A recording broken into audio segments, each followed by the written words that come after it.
Mini blog मध्ये सगळ्यांचं स्वागत आहे. इथे पहाटे पहाटे सुरू आहे अनुजचं देवासोबत कारभार करणं. त्यानंतर मी नाश्त्यासाठी बनवले मस्त पोहे आणि दुपारच्या जेवणासाठी बनवली वांग्याची भाजी, वरण भात आणि चपाती. सायंकाळच्या जेवणासाठी मला बनवायचं होतं पिठलं भाकरी.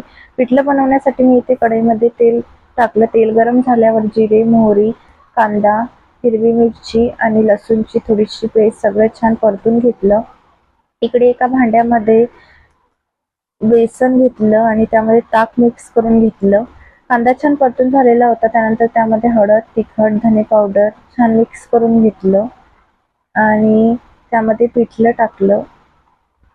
पिठलं चांगलं शिजल्यावर त्यामध्ये सगळ्यात शेवटी मीठ आणि भरपूर अशी कोथिंबीर टाकून घेतली. तयार आहे आपलं पिठलं. त्यानंतर टोमॅटोची चटणी करून घेतली आणि नंतर करायची होती मला भाकरी. भाकरीचं पीठ छान मळून घेतलं आणि भाकरी छान पोळपाटावर हाताने थापून घेतली आणि तव्यावर दोन्ही बाजूंनी मस्त शेकून घेतली.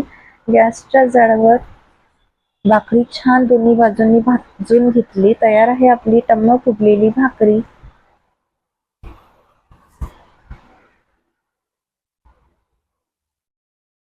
आणि नंतर मला बनवायचा होता आमरस.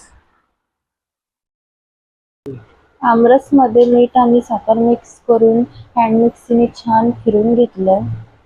असा होता सायंकाळच्या जेवणाचा बेत. व्हिडिओ आवडल्यास लाईक, शेअर, सबस्क्राईब.